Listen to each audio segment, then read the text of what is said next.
समीर इकडे घे वाईटला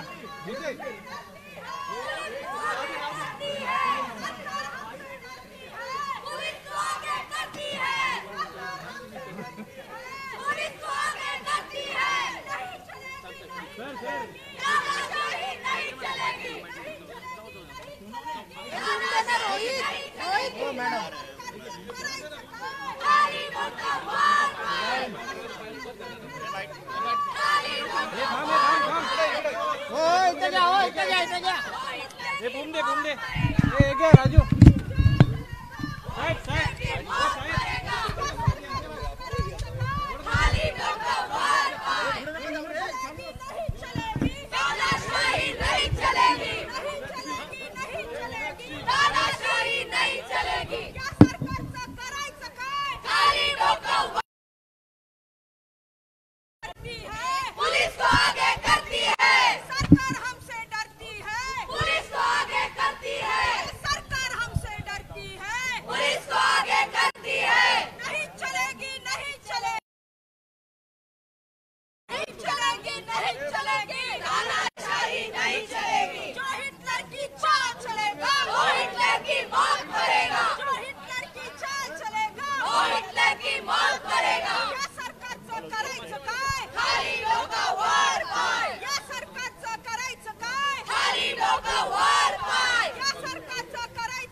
कधीही अशी घटना घडली नसेल की एकाच वेळेस 141 खासदारांचं जे निलंबन केंद्र सरकारने घाबरून केलेलं आहे हा इतिहासातला काळा दिवस आणि ही लोकशाहीची हत्या आहे, जिथे विरोधी पक्षाला बोलणं देखील अलाउड नाही किंवा विरोधी पक्ष काय मागत होतं त्यांना खरं तर फक्त चर्चा करावी. बेरोजगारी असेल, आज महागाई वाढलेली आहे, आज महिला सुरक्षित नाहीत, या सगळ्या मुद्द्यांवरती आपण चर्चा करावी ही मागणी विरोधी पक्षातील खासदारांची होती.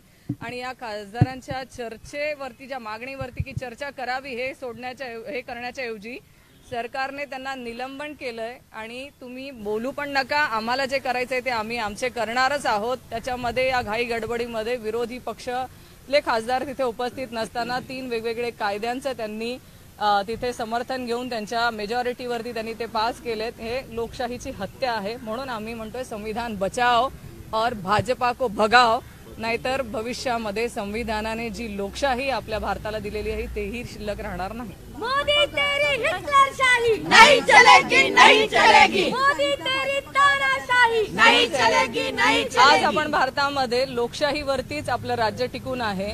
तुमचा सरकार असेल तिथे विरोधी पक्षालाही तेवढंच महत्व आहे, कारण तुम्ही जे करत आहात, काम करत आहात, त्याच्यामध्ये विरोधी पक्ष जेव्हा सक्षम असतो, विरोधी पक्ष तुम्हाला जाब विचारतो, तेव्हाच तुम्ही लोकशाहीमध्ये चांगल्या रीतीने काम करू शकतात आणि सरकारही चांगल्या रीतीने काम करू शकतात. कारण तुमच्या सरकारमध्ये काही खामिया असतील, तुम्ही कुठे चुकत असाल तर हे दाखवण्याचं काम विरोधी पक्ष करत असतो.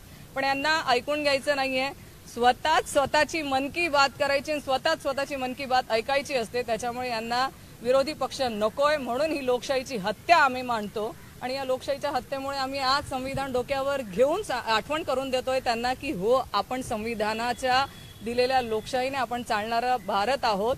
तर आमचं तर नाही, पण संविधानाची तरी आठवण त्यांना देतोय आम्ही. रोहिणीताई, तुम्ही आगामी काळात संपूर्ण राज्याचा दौरा करणार आहात, या सगळ्या संदर्भाची माहिती सुप्रिया सुळेंनी दिली. पण नक्की हा दौरा कोणत्या मुद्द्यांवरती असणार आणि कसा असणार?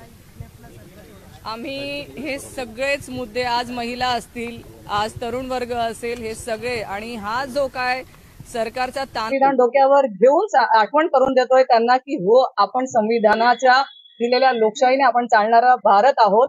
तर आमचं तर नाही, पण संविधानाची तरी आठवण त्यांना देतोय आम्ही. रोहिणीताई, तुम्ही आगामी काळात संपूर्ण राज्याचा दौरा करणार आहात,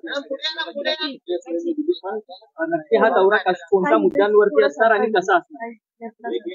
आम्ही हे सगळेच मुद्दे, आज महिला असतील, आज तरुण वर्ग असेल, हे सगळे आणि हा जो काय सरकारचा तानाशाही चाललेली आहे की विरोधी पक्षातला आवाज कोणीही बनायला नको, ह्या विरोधामध्ये आम्ही महाराष्ट्रभर दौरे करणार.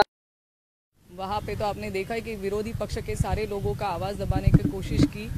उसी को महाराष्ट्र में भी अगर आप देखेंगे तो सारे पक्ष फोड़ के जो विरोधी पक्ष में थे वो अपनी तरफ ले लो, और जो अपोजिट पक्ष रहेंगे उनको भी कैसे हम लोग खत्म कर सकते हैं वो बीजेपी ने कोशिश की है. और उसमें कुछ हद तक वो लोग सक्सेस भी उनको मिला है, पर तो भी हम लोग जितने महाविकास आघाड़ी के लोग हैं, हम लोग सब साथ में मिलके इसके विरोध में लड़ रहे हैं और लड़ते रहेंगे. संविधान खतरे में है, आप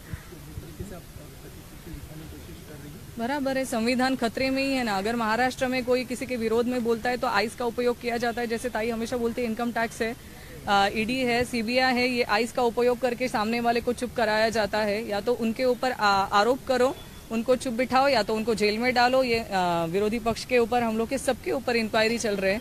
और आप अभी देख रहे हैं कि लोकसभा में भी वही किया, जो विरोध में बोलने की कोशिश करते हैं उनको किस तरह से निलंबित किया जाता है या तो किस तरह से बाहर निकाला जाता है, तो उनकी आवाज सुनी नहीं जाती है. या तो भाजप वॉशिंग मशीन में आओ. थँक्यू.